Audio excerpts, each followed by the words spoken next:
वापस आओ अर्जुन, वरना ऊपर वाला तुम्हें कभी माफ नहीं करेगा। तुम एक बेगुनाह को सजा दे रहे हो। ये आवाज, ये दर्दनाक चीखें पिछले 8 सालों से मेरी रातों की नींद को नोच नोच कर खा रही थी। जैसे ही आंख लगती वही मंजर सामने आ खड़ा होता। वह सामने होती, बिखरे बाल, डरी हुई आंखें, कांपते होठ, कभी रोती, कभी गिड़गिड़ाती, कभी हाथ जोड़कर मुझसे कुछ कहना चाहती, और हर बार मैं डर के मारे पसीने से तरबतर उठ बैठता। कई बार खुद को समझाया कि ये सब बीते कल की परछाइयां हैं, वक्त के साथ सब मिट जाएगा। लेकिन कुछ पाप ऐसे होते हैं जो वक्त के साथ मिटते नहीं बल्कि और गहरे हो जाते हैं। आज की रात कुछ अलग थी। आज वो चीखें सिर्फ सपने में नहीं थी। आज मुझे अपने ही घर की छत से किसी के पांवों की आहट सुनाई दी, बहुत हल्की मगर इतनी साफ कि दिल धड़कना भूल जाए। ऐसा लगा जैसे कोई जानबूझकर दबे पांव चल रहा हो। मेरे जिस्म में एक अजीब सी सिरहन दौड़ गई। डर धीरे धीरे मेरे सीने से उतरकर रग रग में फैलने लगा। मैंने करवट बदली और अपनी पत्नी को धीरे से जगाया। सुनो, तुम्हें छत पर किसी के चलने की आवाज नहीं आ रही? उसने नींद में ही आंखें खोले बिना बड़बड़ाए। आपका वहम है। इस वीरान हवेली की छत पर कौन होगा सिवाय भूतों के? वह भूत नहीं था, वह मेरा अतीत था। वह मेरा पाप था जिसे मैं 8 साल पहले इसी घर में दफन करके 7 समुंदर पार भाग गया था। मुझे क्या पता था कि जिस बदले की आग को मैं बुझा समझ बैठा हूँ वह राख के नीचे दबी रहकर एक दिन फिर सुलग उठेगी, और इस बार मेरे ही घर की छत पर। दोस्तों, मेरा नाम अर्जुन है। मैं एक मिडिल क्लास फैमिली से आता हूँ। पिता का साया बचपन में ही सिर से उठ गया था। माँ और हम 2 बच्चे, बस यही दुनिया थी। विरासत में कुछ जमीनें मिली थी जिनसे घर का खर्च चलता था। हम 2 ही भाई बहन थे, मैं और मेरी छोटी बहन अंजलि। अंजलि वह सिर्फ मेरी बहन नहीं थी, वह मेरी कमजोरी भी थी और मेरी ताकत भी।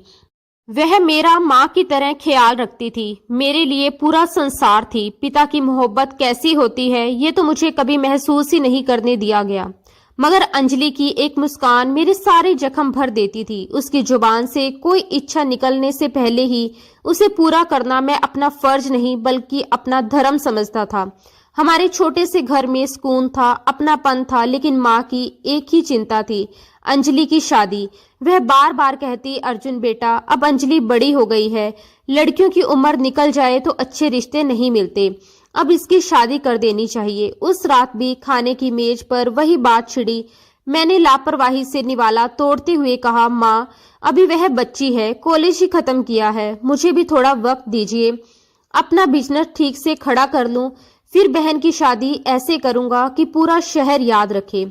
मैं उसे किसी पर बोझ बनाकर नहीं भेजूंगा। माँ ने पानी का गिलास मेरी ओर बढ़ाया और भारी आवाज में बोली, बेटा, जिम्मेदारी बोझ नहीं होती। फिर उसने करण का नाम लिया। करण का रिश्ता आया है, अच्छा घर है, जमीनें हैं, लड़का ज्यादा पढ़ा लिखा तो नहीं है मगर अमीर है। वहां मेरी बेटी रानी बनकर रहेगी। मेरे दिल में एक अजीब सी कसक उठी। मैंने साफ कहा, माँ, पढ़ा लिखा नहीं है, यही तो सबसे बड़ी बात है। अंजलि पढ़ी लिखी है, समझदार है, कहाँ वह और कहाँ ये अनपढ़ जमींदार।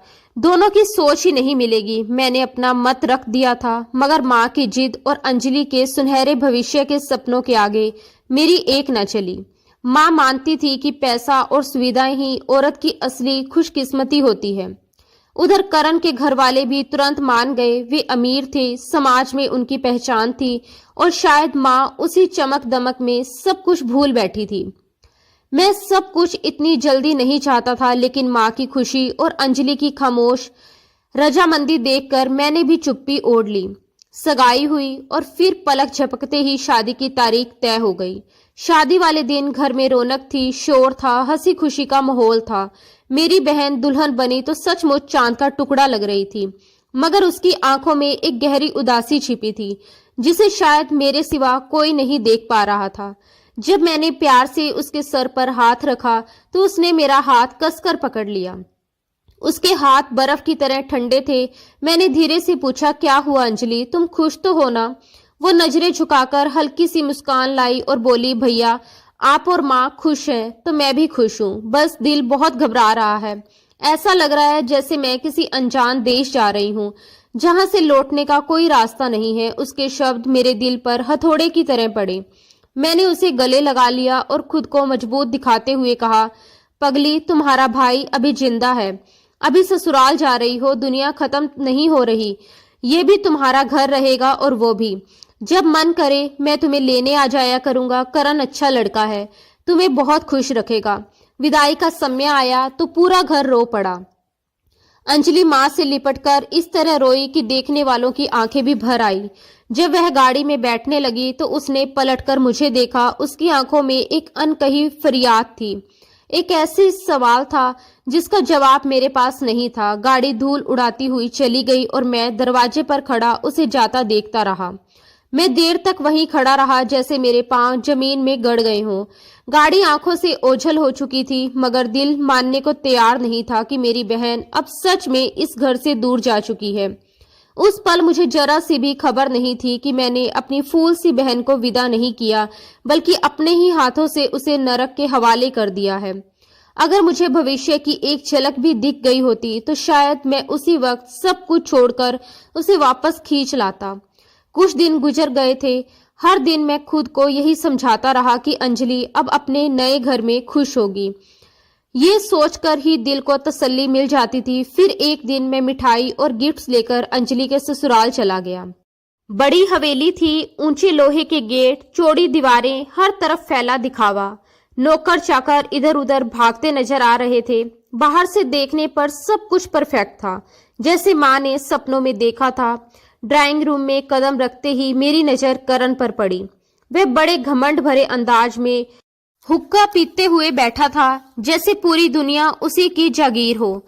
मुझे देखते ही उसने ऊपर से नीचे तक नापते हुए कहा, आओ साले साहब। उसके शब्द सीधे दिल में चुभे। उनमें अपनापन नहीं बल्कि तंज और तिरस्कार छुपा था। ऐसा लगा जैसे वह मुझे एहसान जता रहा हो कि उसने मेरी बहन से शादी की है। मैंने खुद को संभालते हुए कहा कि मैं अपनी बहन से मिलने आया हूँ, ये उसके लिए मिठाई है। मैंने मिठाई का डिब्बा टेबल पर रखा, मगर करण ने उसे देखने तक की जरूरत नहीं समझी। कुछ देर के बाद अंजलि कमरे में आई। उसे देखकर दिल बैठ सा गया। भारी जेवर, महंगे कपड़े, सब कुछ था, मगर उसका चेहरा बुझा हुआ था। आंखों के नीचे गहरे काले घेरे थे, जैसे उसने कई रातें जागकर काटी हों। उसकी चाल में वह फुर्ती नहीं थी जो कभी उसकी पहचान हुआ करती थी। वह मेरे पास आकर बैठी तो मुझे साफ महसूस हुआ कि वह सहमी हुई है, डरी हुई है। मैंने बहुत धीरे से पूछा, तुम ठीक हो ना अंजलि? यहाँ सब कैसा है? उसने तुरंत करण की तरफ देखा, जैसे उसकी आंखों से इजाजत मांग रही हो। फिर जल्दी जल्दी बोली, हाँ भैया, सब बहुत अच्छे हैं। मेरी सास मेरा बहुत ध्यान रखती है और करण भी। वह बोल तो रही थी कि सब ठीक है, मगर उसकी आंखें उसका साथ नहीं दे रही थी। उसकी नजरें झुकी हुई थी। आवाज में वह आत्मविश्वास नहीं था जो खुशी के साथ आता है। तभी अचानक मेरी नजर उसकी कलाई पर पड़ी। चूड़ियों के पीछे एक नीला सा निशान साफ झलक रहा था। मेरा दिल जोर से धड़क उठा। मैंने फौरन उसका हाथ पकड़ लिया और आस्तीन ऊपर कर दी। वहां उंगलियों के गहरे निशान थे, ऐसे निशान जो किसी गिरने से नहीं बनते। ये क्या है अंजलि? मेरी आवाज सख्त हो गई थी, हालांकि अंदर से मैं कांप रहा था। वह घबरा गई। झट से हाथ छुड़ाकर साड़ी का पल्लू ठीक किया और बोली, कुछ नहीं भैया, सीढ़ियों से पांव फिसल गया था, बस हल्की सी चोट है। आप बेवजह चिंता कर रही हैं। मैं जानता था वह झूठ बोल रही है। वो मुझे और माँ को बचाने की कोशिश कर रही थी। उसी पल मेरे दिमाग में एक सच्चाई हथौड़े की तरह गिरी। इस हवेली की ऊंची दीवारों के पीछे मेरी बहन की चीखें दबाई जा रही हैं, मगर मैं खामोश रहा, और यही मेरी जिंदगी की सबसे बड़ी गलती थी। अगर मैं उसी दिन उसका हाथ पकड़कर उसे वहां से निकाल लाता तो शायद आने वाला क़यामत भरा वक्त टल जाता। उसके बाजू का वह नीला निशान मेरे दिमाग में गहराई से बैठ गया था। मैं जितना खुद को समझाने की कोशिश करता कि वह सच में सीढ़ियों से गिरी होगी, उतना ही मेरा दिल इस बात को मानने से इनकार करता रहा। कुछ दिन इसी बेचैनी में गुजर गए। हर रात अंजलि का चेहरा आंखों के सामने घूमता रहता। फिर एक दिन अचानक फोन की घंटी बजी। दूसरी तरफ अंजलि थी। उसकी आवाज में अजीब सी बनावटी खुशी थी। वह जरूरत से ज्यादा चहकते हुए बोली, भैया, मैं माँ बनने वाली हूँ। आप मामा बनने वाले हो और माँ नानी। ये सुनते ही मेरे सारे शक जैसे एक पल के लिए दब गए। मुझे और माँ को बहुत खुशी हुई। माँ ने तुरंत मंदिर जाकर भगवान को प्रसाद चढ़ाया और मोहल्ले में मिठाई बांटने की तैयारी शुरू कर दी। मुझे लगा शायद मैं गलत था, शायद मेरी बहन सच में खुश है। अगले ही दिन मैं ढेर सारी मिठाई और फल लेकर उसके ससुराल पहुंचा। मेरे मन में यही था कि इस हालात में तो वे उसे फूलों की तरह रख रहे होंगे, लेकिन जैसे ही मैं ड्राइंग रूम में दाखिल हुआ, वहां का माहौल देखकर मेरे कदम रुक गए। करण और उसके माता पिता हंसी मजाक में लगे थे, जैसे कुछ हुआ ही ना हो। उन्होंने मेरे नमस्ते का बस औपचारिक सा जवाब दिया। उनके चेहरे पर वह खुशी नहीं थी जो पहले संतान की खबर पर होनी चाहिए थी। मैंने इधर उधर नजर दौड़ाई, मगर अंजलि मुझे कहीं दिखाई नहीं दी। दिल में एक अजीब सी बेचैनी उठी। मैंने पूछा, अंजलि कहाँ है? करण की माँ ने बड़ी लापरवाही से किचन की तरफ इशारा किया और बोली कि वह चाय बना रही है। ये सुनते ही मेरा माथा ठनक गया। इस हालत में, वह भी किचन में, मैं किसी से इजाजत लिए बिना सीधे किचन की तरफ बढ़ गया। जैसे ही अंदर पहुंचा, मेरे पैरों तले से जमीन निकल गई। अंजलि चूल्हे के पास खड़ी थी। उसके एक हाथ पर मोटी पट्टी बंधी हुई थी और दूसरे हाथ से वह बड़ी मुश्किल से खाना बना रही थी। उसके चेहरे पर दर्द साफ झलक रहा था, लेकिन वह चुपचाप सब सह रही थी। मैं तेजी से आगे बढ़ा और उसका हाथ पकड़ लिया। पट्टी के नीचे से जली हुई खाल साफ महसूस हो रही थी। जगह जगह छाले पड़े थे। मेरा कलेजा मुंह को आ गया। मैंने गुस्से और तड़प से पूछा, ये क्या है अंजलि? तुम्हारा हाथ कैसे जल गया? और तुम इस हालत में काम क्यों कर रही हो? अंजलि घबरा गई। उसने मेरी तरफ देखा, फिर डरते हुए दरवाजे की ओर नजर दौड़ाई और धीमी आवाज में बोली, भैया कुछ नहीं हुआ। खाना बनाते वक्त गरम तेल गिर गया था। आप परेशान मत होइए। मेरा गुस्सा काबू से बाहर हो चुका था। मैंने उसका हाथ नहीं छोड़ा और ऊंची आवाज में बोला, ये तेल गिरा है या फिर गिराया गया है? बाहर वो लोग हंस रहे हैं और तुम जले हुए हाथ के साथ यहाँ खड़ी हो। यही सुलूक होता है तुम्हारे साथ। चलो मेरे साथ अभी इसी वक्त, मैं तुम्हें घर लेकर जाऊंगा। यहाँ तुम्हारी कोई कदर नहीं है। मेरी आवाज सुनकर करण और उसकी माँ किचन के दरवाजे पर आ खड़े हुए। मुझे उम्मीद थी कि शायद उन्हें शर्म आएगी, मगर उल्टा हुआ। करण की माँ तिनक कर बोली कि ये हमारे घर की बहू है, कोई मेहमान थोड़ी है, इसे बिस्तर पर बिठाकर खिलाएं। जरा सा हाथ ही तो जला है, कौन सी मुसीबत आ गई है? मैंने करण की तरफ देखा। वह खामोश खड़ा था, ना शर्म ना पछतावा। मैंने अंजलि का हाथ खींचा और कहा कि चलो अंजलि। तभी अंजलि ने झटके से मेरा हाथ छुड़ा दिया। एक पल के लिए उसने मेरी तरफ देखा। उसकी आंखों में आंसू थे, मगर आवाज सख्त थी।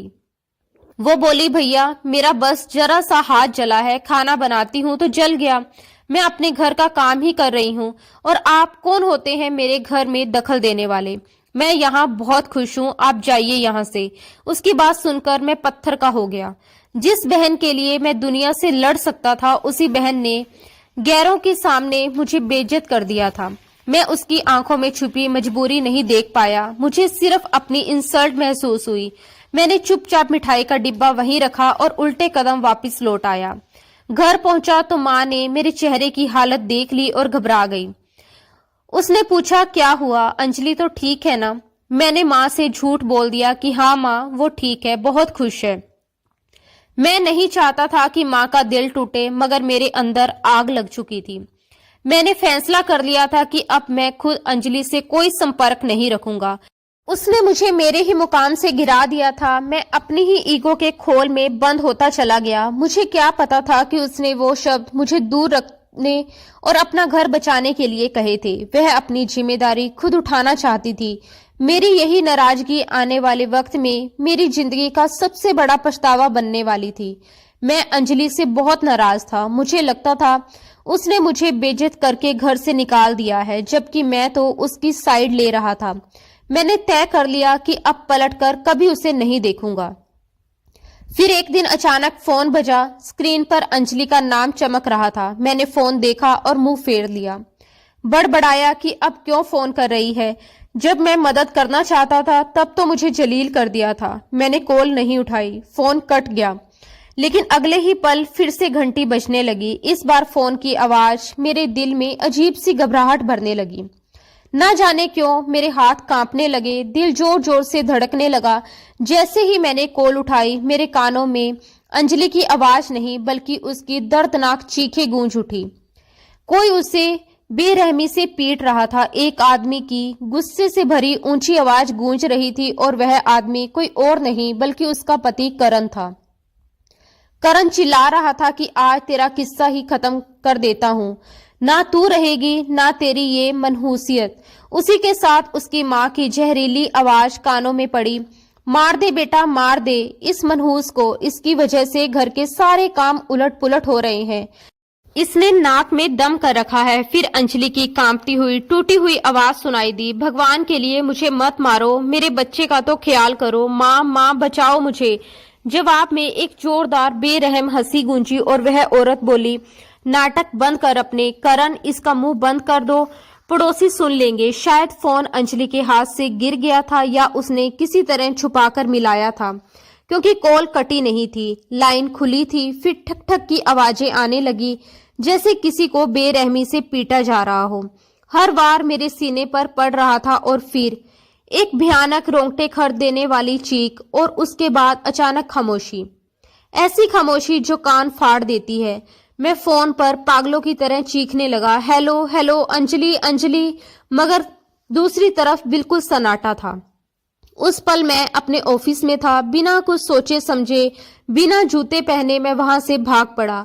गाड़ी स्टार्ट की और पूरी ताकत से एक्सीलेटर दबा दिया। सड़क धुंधली हो रही थी, रफ्तार इतनी तेज थी कि लग रहा था कि कहीं खुद ही टकराकर मर न जाऊं, लेकिन मेरी बहन को पीटा जा रहा था और मैंने ये सब अपने कानों से सुना था। गाड़ी चलाते हुए मैं खुद से और भगवान से बातें कर रहा था, हे भगवान मेरी बहन की हिफाजत करना, मैं आ रहा हूं अंजलि, हिम्मत मत हारना, मैं आ रहा हूं। जैसे ही मैं उसके घर पहुंचा, दरवाजा खुला हुआ था। ये देखकर मेरा दिल और बैठ गया। मैं अंदर भागा। आंगन में अजीब सी सन्नाटे वाली खामोशी थी। मैंने पूरी ताकत से आवाज लगाई, अंजलि अंजलि अंजलि तुम कहाँ हो? तभी करण बाहर निकला। उसके माथे पर पसीना था, चेहरा पीला पड़ा हुआ था और आवाज लड़खड़ा रही थी। वह बोला, वो साले साहब आप अचानक कैसे? मैंने बिना कुछ सोचे उसका गिरेबान पकड़ लिया और दहाड़ा, मेरी बहन कहाँ है? तुम लोग उसे मार रहे थे, मैंने सब सुना है फोन पर। उसी वक्त उसकी माँ रोती हुई बाहर आई और नाटक करते हुए बोली, हे भगवान गजब हो गया, मेरी बहू सीढ़ियों से गिर गई, देखो तो सही उसे क्या हो गया। मेरे दिमाग में जैसे कुछ टूट गया।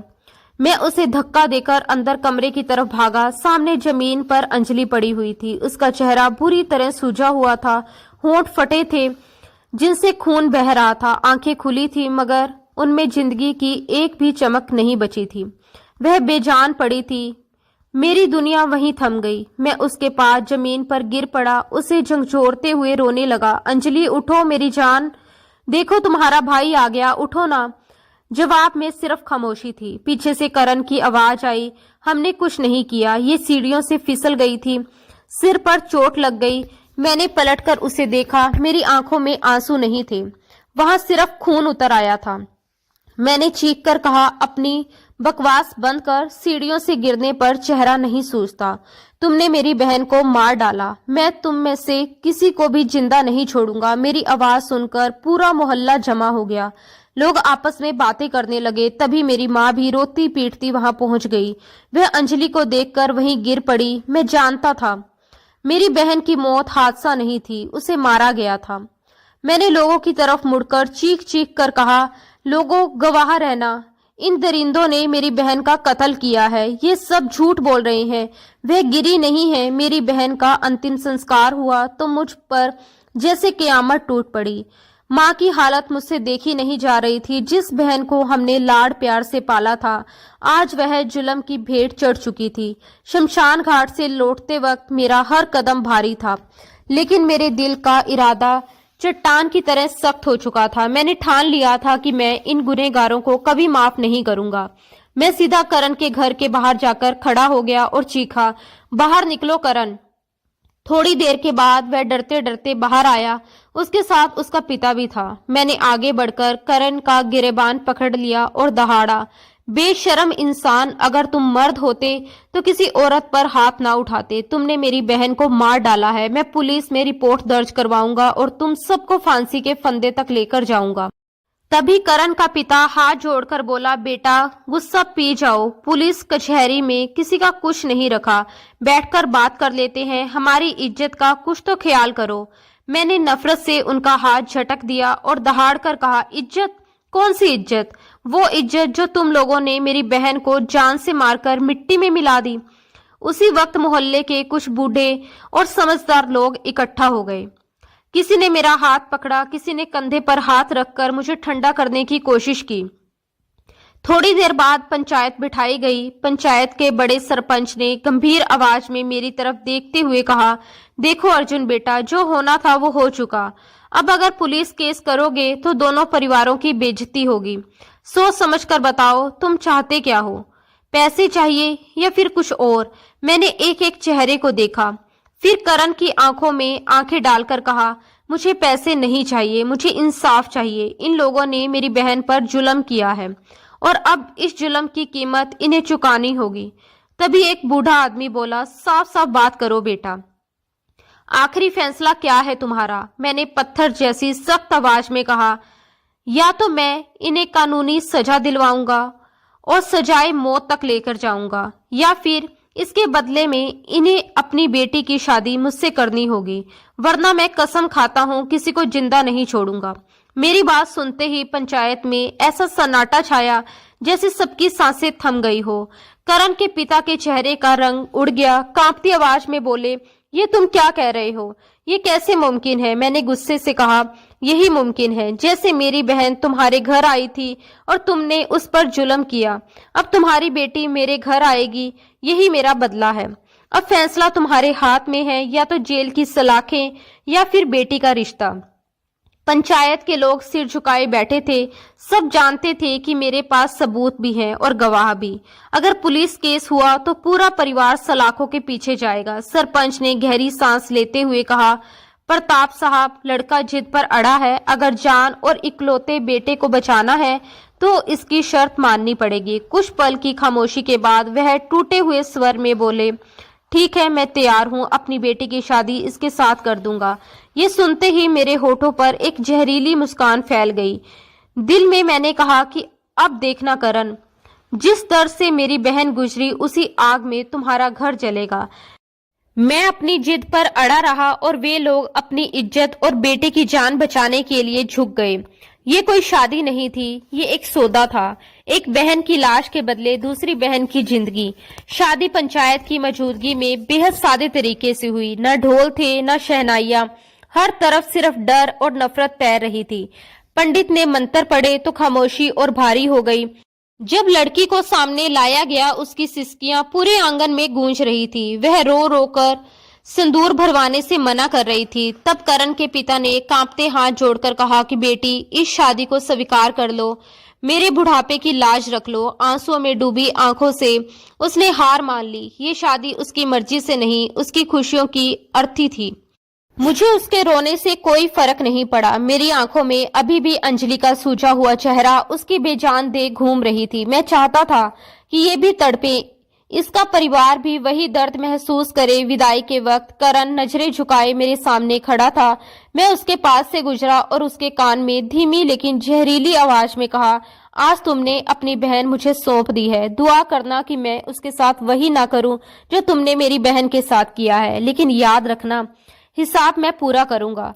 उसकी बहन रोती बिलखती मेरे साथ विदा हुई। कार की पिछली सीट पर वह सिमटी हुई बैठी थी, जैसे किसी कैद में जा रही हो। घर पहुंचते ही मैंने उसका बाजू पकड़ा और उसे खींचते हुए अंदर ले आया। माँ सामने खड़ी थी, उनके चेहरे पर डर और पीड़ा साफ थी। शायद वह इस बदले के खिलाफ थी, मगर मेरे जुनून के आगे बेबस थी। मैंने माँ से कहा कि माँ, यही है वो बहू जिसकी आपको चाह थी, बस फर्क इतना है कि ये प्यार से नहीं आई, बदले में आई है। इसे उसी कमरे में ले जाओ जहां अंजलि का सामान रखा है। इसे पता चलना चाहिए कि इसकी जगह क्या है। माँ की आंखें भर आई। उन्होंने लड़की को देखा और फिर मुझे रोकते हुए कहा, जुल्म का जवाब जुल्म से देना कहाँ की अक्लमंदी है। ये लड़की तो अभी बच्ची लगती है, इसके साथ ये सब मत करो। मैंने माँ की बात पूरी तरह अनसुनी कर दी और बिना कुछ कहे अपने कमरे की ओर बढ़ गया। मेरे भीतर जमा हुआ गुस्सा आज उबाल पर था। ऐसा लग रहा था जैसे सीने के अंदर आग का लावा बह रहा हो, जो हर पल मुझे उकसा रहा था। मन बार बार कह रहा था कि आज उस लड़की पर वह सारा क्रोध उतार दूं जो मैं करण के लिए अपने भीतर दबाए बैठा था। मैं उसे ये महसूस करवाना चाहता था कि जब ससुराल वाले किसी बेटी पर जुल्म करते हैं तो उसका दर्द कैसा होता है। आधी रात के सन्नाटे में जब पूरा घर सो चुका था, मैं उस कमरे में दाखिल हुआ। वह दुल्हन के कपड़ों में बिस्तर के एक कोने में सिमटी बैठी थी। घूंघट निकाले, घुटनों से सिर टिकाए, उसका पूरा शरीर कांप रहा था। कमरे में डर की एक ठंडी परत तैर रही थी। मैं भारी कदमों से चलता हुआ उसके सामने पहुंचा और कठोर स्वर में कहा, घूंघट उठाओ। यहाँ किसी दिखावे की जरूरत नहीं है। तुम इज्जत पाने नहीं आई हो, सजा भुगतने आई हो। उसने कोई प्रतिक्रिया नहीं दी। शायद डर ने उसकी आवाज छीन ली थी। मेरा गुस्सा और भड़क उठा। मैंने आगे बढ़कर झटके से उसका घूंघट उलट दिया। जैसे ही मेरी नजर उसके चेहरे पर पड़ी, मेरे पैरों तले से जमीन निकल गई। पल भर में भीतर भरा सारा जहर जैसे जम गया। सामने कोई चालाक औरत नहीं थी, बल्कि एक बेहद कम उम्र की मासूम सी लड़की थी। उसका चेहरा किसी बच्ची जैसा था। बड़ी बड़ी आंखों में डर तैर रहा था और आंसू चुपचाप गालों पर लुढ़क रहे थे। मैं लड़खड़ाकर 2 कदम पीछे हट गया। दिल जोर से धड़कने लगा। ये लोग कितने गिरे हुए हैं। मुझसे धोखा किया गया था। इतनी छोटी बच्ची को मेरे साथ बांध दिया गया था, सिर्फ इसलिए कि मैं उस पर हाथ ना उठा सकूं। उसकी मासूमियत के सामने मेरे भीतर पल रहा बदला एक पल में दम तोड़ने लगा। मैं बदला लेने आया था, लेकिन सामने एक डरी हुई हिरनी बैठी थी। मुझे खुद से नफरत होने लगी। मैंने सोचा, मैं क्या करने जा रहा था? एक बच्ची से बदला? उस पल मुझे उन लोगों पर भी घिन आई और अपनी किस्मत पर भी। मैं उस कमरे में एक पल भी और नहीं रुक सका। उसे वहीं छोड़कर मैं तेजी से बाहर निकल आया। वह रात मैंने घर के बाहर सीढ़ियों पर टहलते हुए काटी। दिमाग बिल्कुल सुन्न हो चुका था। समझ नहीं आ रहा था कि ये बदला अब मेरे जीवन को किस दिशा में ले जा रहा है। सुबह हुई तो मैं घर में दाखिल हुआ। माँ दरवाजे पर ही खड़ी थी। उनकी आंखें सूजी हुई थी, जैसे पूरी रात रोती रही हो। मुझे देखते ही वह आगे बढ़ी और मेरा बाजू पकड़ लिया। घबराई हुई आवाज में बोली, अर्जुन तुम कहाँ थे? सारी रात मैं डरती रही। क्या हुआ? तुमने उस लड़की के साथ कुछ किया तो नहीं? मैंने माँ की तरफ देखा और कहा कि नहीं माँ, मैं कुछ नहीं कर सका। मैंने सोचा था कि मैं उसके साथ वैसा ही सलूक करूंगा जैसा अंजलि के साथ हुआ है, लेकिन मैं हार गया। वह तो अभी बच्ची है। उसके मासूम चेहरे ने मुझे बेबस कर दिया। माँ ने एक गहरी सांस ली और बोली, ऊपर वाले की कृपा है कि मेरे बेटे ने कुछ गलत नहीं किया। तुमने बहुत समझदारी से काम लिया है बेटा। अब जो हो गया सो हो गया, उसे स्वीकार कर लो और अपनी जिंदगी शुरू कर दो। मैंने झटके से सर उठाया और कहा, स्वीकार कर लूं? कभी भी नहीं माँ। वो करण की बहन है। मैं जब भी उसका चेहरा देखूंगा मुझे अपनी बहन की सूजी हुई लाश याद आ जाएगी। मैं उसके साथ नॉर्मल जिंदगी नहीं गुजार सकता। माँ ने पूछा, तो फिर क्या करेंगे? इसे तलाक दे दो। मैंने कड़वाहट से कहा कि नहीं, तलाक तो नहीं दूंगा। अगर तलाक दे दिया तो करण और उसके घर वाले सुख का सांस लेंगे। वो समझेंगे कि उनकी जान छूट गई।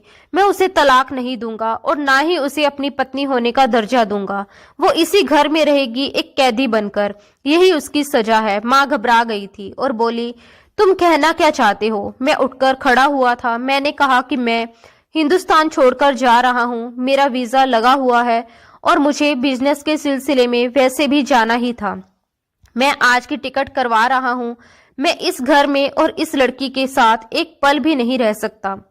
माँ ने मुझे रिक्वेस्ट करते हुए कहा कि अर्जुन बेटा, ऐसा मत करो, मुझे छोड़कर मत जाओ। मैं इस लड़की के साथ अकेले कैसे रहूंगी? इसे मायके भेज दूं। मैंने सख्ती से मना कर दिया। माँ, ये अपने मायके नहीं जाएगी, ये यहीं रहेगी, लेकिन ये मेरे लिए मर चुकी है। आपको मेरे साथ चलना है तो चलिए, लेकिन ये लड़की यही सड़ती रहेगी। माँ ने इनकार कर दिया क्योंकि वह अपना घर नहीं छोड़ना चाहती थी और शायद वह इस मासूम लड़की को भी अकेला नहीं छोड़ना चाहती थी। 2 दिन बाद मेरी फ्लाइट थी। उन 2 दिनों में मैंने एक बार भी पलटकर नहीं देखा कि वह लड़की जिंदा भी है या नहीं। उसका नाम प्रिया था, मगर मेरे लिए वह सिर्फ बदले का एक मोहरा बन चुकी थी। अपने गुस्से, अपने ईगो और बदले की आग में मैं इतना अंधा हो गया था कि मुझे ये एहसास ही नहीं हुआ कि मैं एक जिंदा इंसान को बिना कसूर के दर दर की सजा देकर जा रहा हूँ।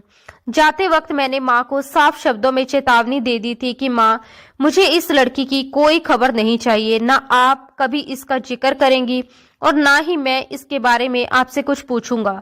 मेरे लिए ये टॉपिक यहीं पर खत्म हो चुका है। मेरे शब्द पत्थर की तरह सख्त थे और माँ की आंखों में नमी उतर आई थी, मगर उन्होंने कुछ नहीं कहा। जब मैं फ्लाइट में बैठा तो मुझे ऐसा लगा जैसे कंधों से कोई बहुत बड़ा बोझ उतर गया हो। मैंने खुद को समझा लिया था कि मैंने बिल्कुल सही फैसला किया है। परदेश की धरती पर कदम रखते ही वहां की चकाचौंध ने मुझे अपनी गिरफ्त में ले लिया।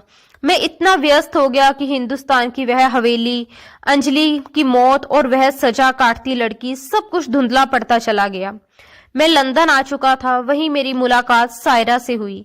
वह हिंदुस्तानी थी, मगर सोच से पूरी तरह मॉडर्न। यहाँ सेटल थी, आत्मनिर्भर थी और जिंदगी को खुलकर जीने में यकीन रखती थी। मुझे लगा शायद यही वह जिंदगी है जो मुझे सुकून दे सकती है। सायरा मुझसे शादी करना चाहती थी। मैंने एक पल के लिए भी यह नहीं सोचा कि हिंदुस्तान में एक शादी का रिश्ता मेरे नाम से जुड़ा हुआ है। मेरे लिए वह शादी कोई रिश्ता नहीं बल्कि बदले का एक कॉन्ट्रैक्ट थी जिसे मैं पीछे छोड़ आया था। मैंने सायरा से शादी कर ली और अपनी नई दुनिया बसा ली। माँ से बात होती थी, मगर बस हाल चाल तक। माँ कई बार कोशिश करती कि वह प्रिया का जिक्र करे, अर्जुन, बहू, और मैं हर बार उनकी बात काट देता। माँ, अगर इस टॉपिक पर बात करनी है तो मैं फोन रख रहा हूँ। मेरी बेरुखी ने माँ को भी चुप करा दिया था। इस तरह दिन हफ्तों में, हफ्ते महीनों में, महीने सालों में बदलते चले गए। मैंने अपनी नई दुनिया बसा ली थी, एक ऐसी दुनिया जहाँ अंजलि का गम तो कहीं कहीं जिंदा था, मगर उस कैदी लड़की का कोई वजूद नहीं था। मैं ये भूल चुका था कि बदले का पहिया बहुत धीरे चलता है, मगर जब चलता है तो इंसान को पीस कर रख देता है। समय के पहिए को आखिर कौन रोक सकता है। ऐसे ही 8 साल गुजर गए। इन 8 सालों में जिंदगी बहुत आगे निकल गई थी। मैंने कभी ये जानने की कोशिश नहीं की कि वह लड़की जिंदा है भी या नहीं, घर में है या अपने मायके चली गई। मुझे लगता था कि वह या तो भाग गई होगी या उसके घर वालों ने उसे वापस बुला लिया होगा। मैंने अपने दिल को यही झूठी तसल्ली देकर सुला दिया था। मैं सायरा के साथ लंदन में खुश था, एक आरामदायक जिंदगी जी रहा था, लेकिन कुदरत को कुछ और ही मंजूर था। एक रात खाना खाने के बाद मैं अपने कमरे में लेटा हुआ था। नींद मेरी आंखों पर उतरने ही वाली थी कि अचानक मुझे लगा मैं किसी गहरी खाई में गिर रहा हूँ। नजारा बदला और मैंने खुद को उसी पुरानी हवेली के आंगन में खड़ा पाया। मेरे सामने अंजलि खड़ी थी, वही अंजलि जिसे मरे हुए 8 साल हो चुके थे, मगर उसका हुलिया मुझे दहला देने वाला था। उसके हाथ रस्सियों से बंधे हुए थे और वह बुरी तरह रो रही थी। मैं सपने में ही चीख पड़ा, अंजलि, तुम तो जा चुकी थी, ये रस्सियां किसने बांध दी? अंजलि ने लाल आंखों से मेरी तरफ देखा और चीखी, ये हाथ मैंने नहीं, तुमने बांधे हैं भैया। मैं घबरा गया, बोला, मैं तो तुम्हारा भाई हूँ, मैंने तुम्हारा बदला लिया है, मैंने उनकी बेटी को सजा दी है। अंजलि ने जोर से सिर हिलाया और बोली, ये बदला नहीं, जुल्म है भैया। तुम एक जालिम इंसान बन चुके हो, तुम एक बेगुनाह को सजा दे रहे हो। ऊपर वाला तुम्हें कभी माफ नहीं करेगा। वापिस जाओ, इससे पहले कि माफी के दरवाजे तुम्हारे लिए हमेशा के लिए बंद हो जाएं। जाओ और उसकी रस्सियां खोल दो। मैं आगे बढ़ा, मगर अंजलि ने मुझे धक्का दिया और चीख कर बोली, जाओ।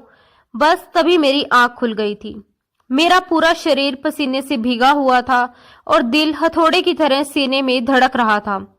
मेरी सांसें बेकाबू हो चुकी थी, मैं हाँफ रहा था। मेरी हालत देखकर सायरा की आंख खुल गई। वह घबराकर उठ बैठी और परेशान स्वर में पूछने लगी, क्या हुआ अर्जुन, आप ठीक तो हैं? आपने कोई बुरा सपना देखा है क्या? पानी पी लीजिए। मैंने कांपते हुए हाथों से पानी का गिलास पकड़ा। ऐसा लग रहा था जैसे मेरे गले में कांटे चुभ रहे हों। मैंने एक ही सांस में पूरा पानी पी लिया। सायरा ने फिर पूछा, बताइए ना, क्या हुआ है? आपने क्या देखा है? आपके चेहरे का रंग तो बिल्कुल पीला पड़ गया है। मैंने उससे झूठ बोल दिया, कुछ नहीं, बस ऑफिस की टेंशन थी, शायद थकावट की वजह से कोई डरावना सपना आ गया होगा। तुम सो जाओ। मैंने सायरा को अपनी पहली शादी और उस लड़की के बारे में कभी कुछ नहीं बताया था। वह दोबारा सो गई, लेकिन मेरी नींद पूरी तरह से उड़ चुकी थी। अंजलि के शब्द मेरे कानों में गूंज रहे थे। तुम एक जालिम इंसान हो भैया। तुम एक बेकसूर को सजा दे रहे हो। क्या सच में मैंने गलत किया था? क्या वह लड़की सच में बेकसूर थी? लेकिन वह करण की बहन थी, उसी खून की विरासत थी। ये सब अब सिर्फ एक रात का मामला नहीं रह गया था, ये मेरा रूटीन बन चुका था। कई रातों से मुझे वही सपना आ रहा था। जैसे ही आंख लगती, अंजलि मेरे सामने खड़ी हो जाती। हर बार वही कहती, भैया वापिस चले जाओ, वरना ऊपर वाला तुम्हें कभी माफ नहीं करेगा। उसकी चीखें मुझे सोने नहीं देती थी। दिन के उजाले में भी मैं खुद को मुजरिम महसूस करने लगा था। आखिरकार मैंने फैसला कर लिया, मुझे हिंदुस्तान वापस जाना ही पड़ेगा। मुझे जाकर देखना होगा कि वहां आखिर चल क्या रहा है। मेरा दिल गवाही दे रहा था कि कुछ तो बहुत गलत हो रहा है। एक शाम मैंने सायरा से कहा कि सायरा, मैं कुछ दिनों के लिए इंडिया जा रहा हूँ। ये सुनते ही वह हैरान रह गई। अचानक, सब ठीक तो है ना? मम्मी जी ठीक है ना? मैंने नजरें चुराते हुए कहा कि हाँ माँ ठीक है, बस उन्हें मेरी बहुत याद आ रही है। 8 साल हो गए हैं उनसे मिले हुए, दिल बहुत उदास है। एक चक्कर लगाकर वापिस आ जाऊंगा। सायरा ने जिद की, तो मैं भी आपके साथ चलती हूँ, मम्मी जी से मिल लूंगी। मैं घबरा गया। नहीं सायरा, तुम बच्चों के साथ यहीं रहो, बच्चों का स्कूल है और मेरा ट्रैवल बहुत छोटा है। मैं जल्दी लौट आऊंगा। मैं उसे अपने साथ नहीं ले जा सकता था, क्योंकि वहां मेरी एक और हकीकत दफन थी। मैंने जल्दी जल्दी टिकट करवाई और सामान पैक कर लिया। फ्लाइट में बैठते वक्त मुझे अजीब सी बेचैनी हो रही थी। ऐसा लग रहा था जैसे मैं अपने अतीत की अदालत में पेश होने जा रहा हूँ, जहाँ जज भी मैं हूँ, गवाह भी मैं ही हूँ और मुजरिम भी मैं खुद ही हूँ। मैं सोच रहा था कि जब मैं घर पहुंचूंगा तो क्या होगा। वह लड़की वहां होगी भी या नहीं होगी? शायद नहीं होगी। शायद माँ ने उसे उसके मायके भेज दिया होगा, या फिर वह खुद भाग गई होगी। लेकिन अगर वह वहां नहीं है तो अंजलि मुझे सपने में क्यों डराती है? इन्हीं सवालों के साथ मैं दिल्ली एयरपोर्ट पर उतरा, वहां से टैक्सी ली और सीधे अपने शहर की ओर रवाना हो गया। टैक्सी से उतरकर मैं अपने घर के पुराने दरवाजे के सामने खड़ा था। 8 साल, ये कोई मामूली वक्त नहीं था। मैंने कांपते हुए हाथों से दरवाजे पर दस्तक दी। कुछ लम्हों बाद अंदर से कदमों की आहट सुनाई दी। फिर वही जानी पहचानी कुंडी खुलने की आवाज आई। दरवाजा खुला और सामने मेरी माँ खड़ी थी। उनके बालों में सफेदी उतर आई थी, कमर भी कुछ झुक गई थी, लेकिन आंखों में ममता की वही पुरानी चमक अब भी जिंदा थी। मुझे देखते ही वह जैसे पत्थर की हो गई। उनकी आंखों में विश्वास और अविश्वास की जंग चल रही थी। मैंने कांपती आवाज में पुकारा, माँ, और माँ के मुंह से एक चीख निकल गई, मेरा बेटा अर्जुन। वह पागलों की तरह मुझसे लिपट गई। हम दोनों दरवाजे पर खड़े खड़े रोते रहे। माँ बार बार मेरे चेहरे को चूम रही थी, जैसे उन्हें यकीन ही नहीं हो रहा कि उनका बेटा सच में वापिस आ गया है। फिर हम अंदर आ गए थे। घर का चप्पा चप्पा मुझे अपनी पुरानी यादें दिला रहा था। हर दीवार, हर कोना जैसे मुझसे सवाल कर रहा था कि मैं 8 साल तक कैसे गायब रह सका। मैंने माँ को सहारा देकर सोफे पर बिठाया और खुद उनके कदमों में जमीन पर बैठ गया। माँ ने कांपते हाथों से मेरा माथा चूमा और भराई हुई आवाज में बोली, तुम जिंदा हो अर्जुन। मुझे तो लगा था कि शायद मैं तुम्हें देखे बिना ही मर जाऊंगी। तुमने अपनी माँ के बिना ये 8 साल कैसे काट लिए बेटा? उनकी बात सुनकर मेरी आंखें झुक गई। शर्मिंदगी और अपराध बोध ने मुझे जकड़ लिया था। मैंने धीमी आवाज में कहा, गलती हो गई माँ, बहुत बड़ी गलती। बिजनेस और अपनी नई जिंदगी में ऐसा उलझ गया कि वापसी का रास्ता ही भूल गया। पर माँ, आप बताइए, आप कैसी हैं?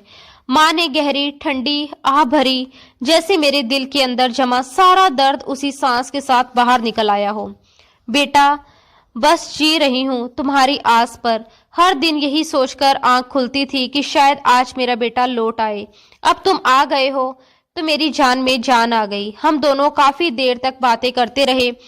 मैंने उन्हें बताया कि विदेश में मेरा काम कैसा चल रहा है, बिजनेस कितना फैल गया है, जिंदगी बाहर से कितनी सुलझी हुई दिखती है। लेकिन मैं उन्हें ये नहीं बता पाया कि मेरी एक और शादी हो चुकी है और मेरे बच्चे हैं।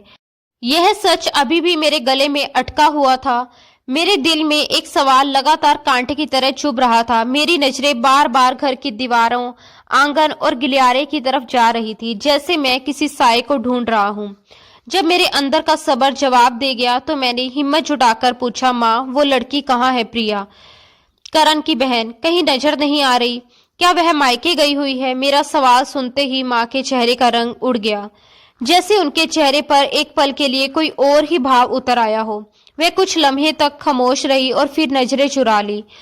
मेरा दिल और जोर से धड़कने लगा। मैंने फिर पूछा, माँ बताइए ना, वो यहाँ नहीं है क्या? माँ ने गहरी सांस ली और बेहद गंभीर आवाज में बोली, बेटा, उसका जिक्र मत करो, वो उसी दिन चली गई थी। ये सुनकर मैं चौंक गया। कौन से दिन माँ? उसी दिन मतलब? माँ ने मेरा हाथ पर अपना हाथ रखा और बोली, जिस दिन तुम यहाँ से गए थे। तुम्हारी पत्नी, वह तो अगले ही दिन भाग गई थी। उसके बाद वह कभी वापस नहीं आई। मेरे दिमाग में जैसे बिजली सी कौंध गई। भाग गई? मैंने हैरानी से पूछा। इतनी छोटी सी लड़की कैसे, कहाँ गई? और आपने उसे रोका क्यों नहीं? माँ ने बहुत सहजता से जवाब दिया, लेकिन उनकी आवाज में अजीब सी मजबूरी थी। बेटा, मैं उसे कैसे रोकती? उसी वक्त मैं खुद बीमार पड़ गई थी। जब होश आया तो पता चला कि वह घर में नहीं है। मैंने सोचा शायद अपने भाई के घर चली गई होगी या कहीं और निकल गई होगी। और फिर तुमने जाते हुए कहा था कि तुम्हारे लिए वह मर चुकी है, तो मैंने भी इस रास्ते को बंद कर दिया। ये सुनकर मेरे दिल पर रखा भारी बोझ जैसे एक पल के लिए हल्का हो गया। तो इसका मतलब ये है वो यहाँ नहीं है, वह अपनी सजा काटकर जा चुकी है। मैंने राहत की सांस ली और कहा, अच्छा हुआ माँ, मेरी जान छूट गई। मैं तो डर ही रहा था कि अगर वह यहाँ होगी तो मैं उसका सामना कैसे करूंगा। अच्छा हुआ वह अपने रास्ते चली गई। वह मनहूस थी। माँ ने मुझे अजीब सी नजरों से देखा। उनकी आंखों में कुछ ऐसा था जो मैं पढ़ नहीं सका। वे कुछ कहना चाहती थी लेकिन चुप रह गई। मैंने इसे उनकी थकावट समझकर नजरअंदाज कर दिया। रात हुई तो मैं अपने पुराने कमरे में चला गया, वही कमरा जहां से मैं 8 साल पहले भागा था। बिस्तर वही था, अलमारी वही थी, लेकिन कमरे में एक अजीब सी वीरानी पसरी हुई थी। मैं बिस्तर पर लेट गया, लेकिन नींद मेरी आंखों से कोसों दूर थी। माँ की बातें मेरे दिमाग में घूम रही थी। वह भाग गई थी। अगर वह भाग गई थी तो अपनी जिंदगी जी रही थी, तो फिर अंजलि मुझे सपने में क्यों डराती थी? अंजलि क्यों कहती थी कि मैं जुल्म कर रहा हूँ? अगर वह आजाद है तो मैं जालिम कैसे हुआ? पूरी रात मेरी इसी उधेड़ बुन में गुजर गई। मैं करवटें बदलता रहा। कभी लगता माँ सच कह रही है, कभी लगता मुझसे कुछ बहुत बड़ा सच छुपाया जा रहा है। मेरा मन बार बार मुझे कुरेद रहा था। मैंने सच जानने की कोशिश क्यों नहीं की, लेकिन उस सच्चाई के पास जाने की हिम्मत भी मुझमें नहीं थी। जब अंदर की घुटन बर्दाश्त से बाहर हो गई तो मैं उठकर बैठ गया।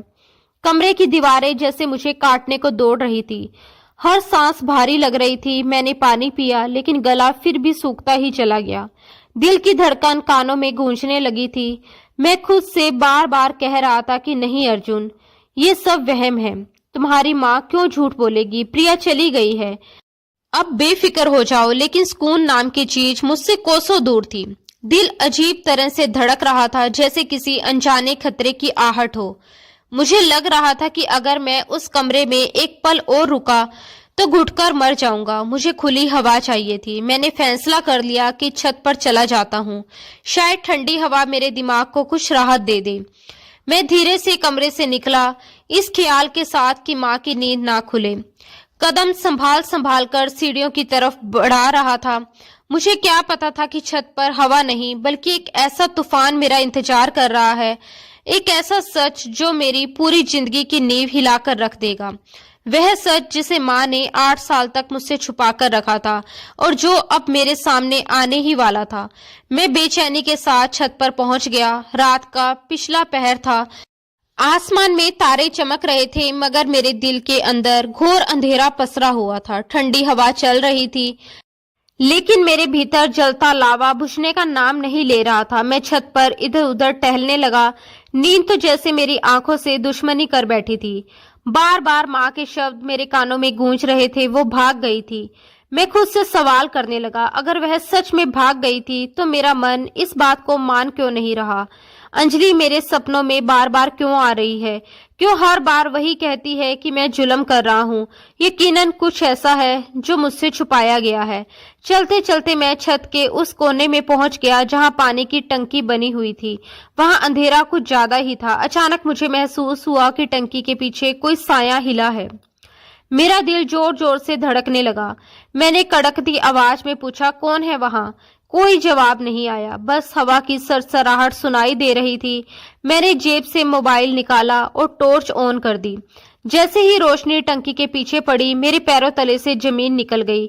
वहां कोई चोर या अजनबी नहीं था। वहां एक लड़की दीवार से सटी खड़ी थी, कांपती हुई। उसने अपने दोनों हाथों से चेहरा छुपा रखा था, जैसे रोशनी से भी डरती हो। मैं पत्थर का बना उसे देखता रह गया। ये वही लड़की थी, करण की बहन, जिसे मैं 8 साल पहले एक बच्ची समझकर छोड़ गया था। मेरी जुबान लड़खड़ा गई। तो तुम यहाँ हो? माँ तो कह रही थी कि तुम भाग गई हो। उसने डरते डरते अपने चेहरे से हाथ हटाए। 8 सालों में वह बच्ची से जवान लड़की बन चुकी थी। चेहरे पर वही मासूमियत थी, मगर आंखों में गहरे डर की परतें जमी हुई थी। उसके कपड़े पुराने और फटे हुए थे। शरीर कमजोर लग रहा था, जैसे सालों से किसी ने उसकी देखभाल ना की हो। वह कांपती हुई आवाज में बोली, मुझे मत मारो, मैंने कुछ नहीं किया। मैं यहीं छुपी हुई थी, मैं कहीं नहीं गई थी। उसकी आवाज मेरे दिल में एक खंजर की तरह उतर गई। वो भागी नहीं थी, वो यहीं थी, इसी घर में, इसी छत के नीचे, ये शायद किसी अंधेरे काल कोठरी में। मैंने हक्के बक्के होकर पूछा, तुम यही थी 8 साल से? फिर माँ ने मुझसे झूठ क्यों बोला? वह और भी दीवार से सिमट गई। उसकी आंखों में वही डर था जो 8 साल पहले उसकी विदाई के वक्त था। उसे अब भी लग रहा था कि मैं वही बदले की आग में जलता दरिंदा हूँ जो उसे खत्म करने आया हूँ। मैंने एक कदम आगे बढ़ाया तो वह चीख उठी, खबरदार आगे मत आना, मुझे मत मारना।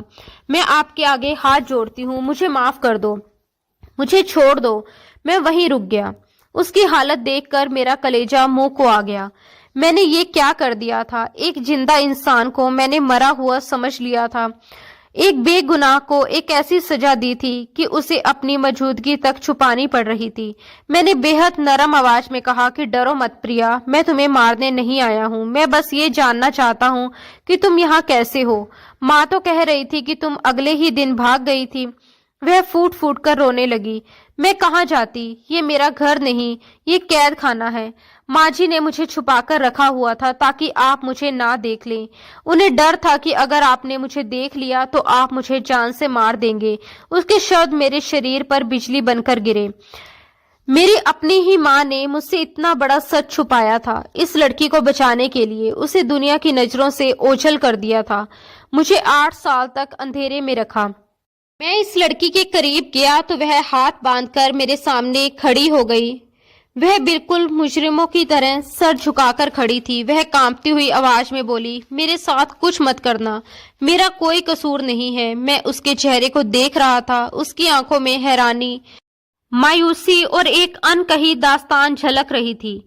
तभी सीढ़ियों से तेज तेज कदमों की आवाज आई। ये जरूर मेरी माँ थी जो मेरी आवाज सुनकर ऊपर आ रही थी।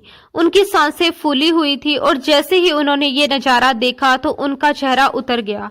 सामने मैं खड़ा था और उस लड़की ने हाथ जोड़कर खड़े होने के बावजूद डर और सहमति की मिसाल पेश की।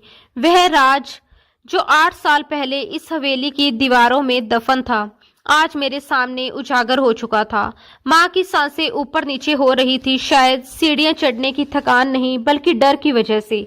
माँ ने तुरंत आगे बढ़कर इस लड़की को अपनी बाहों में ले लिया और मेरी आंखों में आंखें डालकर सख्त लहजे में बोली, खबरदार अर्जुन, अगर तुमने इसे कुछ भी कहा तो याद रखना मैंने इसे तुमसे छुपा कर रखा था ताकि तुम इसे देख ना पाओ, लेकिन तुमने देख लिया। मैं हैरान और सदमे में था। मैंने पूछा कि माँ, आपने मुझसे इतना बड़ा झूठ क्यों बोला? आपने क्यों कहा कि ये भाग गई? आपने मुझे धोखे में रखा। माँ की आंखों में आंसू थे लेकिन उनका स्वर मजबूत था। उन्होंने कहा कि हाँ, मैंने झूठ बोला। अगर मुझे 1000 बार झूठ बोलना पड़ता तो मैं बोलती, क्योंकि मैं तुम्हें जानती थी अर्जुन।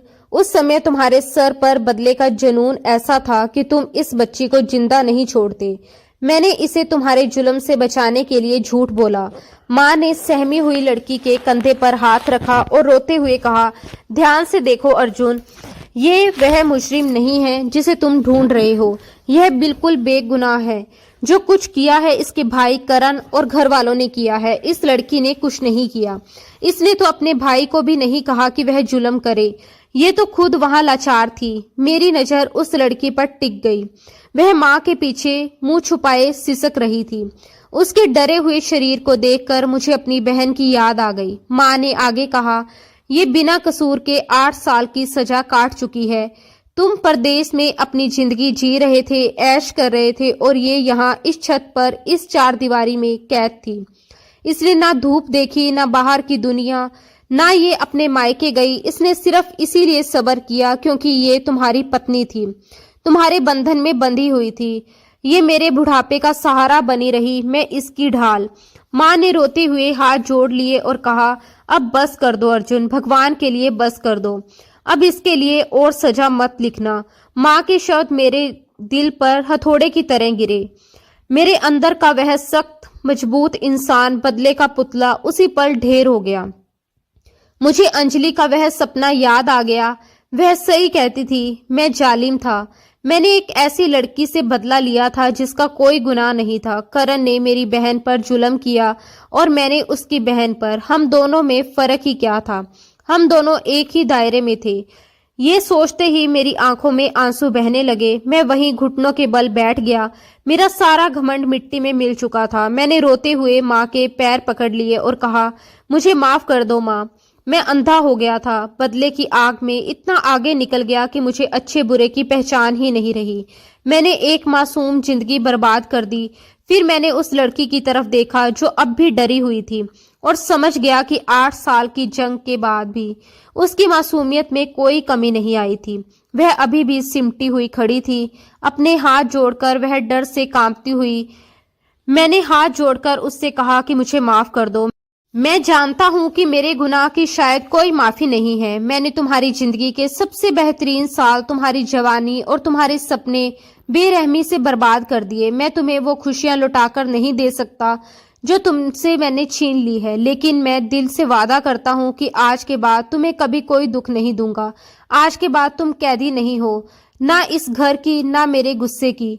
ये सुनकर माँ ने मुझे उठाया और सीने से लगा लिया। उस रात हम तीनों छत पर बहुत देर तक रोते रहे, लेकिन ये आंसू दर्द के नहीं बल्कि शर्मिंदगी, पछतावे और मेल के थे। अगले कुछ दिन मैंने प्रिया की हालत सुधारने में लगाए। मैंने उसके लिए अच्छे कपड़े खरीदे, डॉक्टर को दिखाया, बार बार उसे यकीन दिलाया कि अब उसे किसी से डरने की जरूरत नहीं है। माँ ये देखकर बहुत खुश थी और उनका बेटा आखिरकार सीधे रास्ते पर लौट आया है।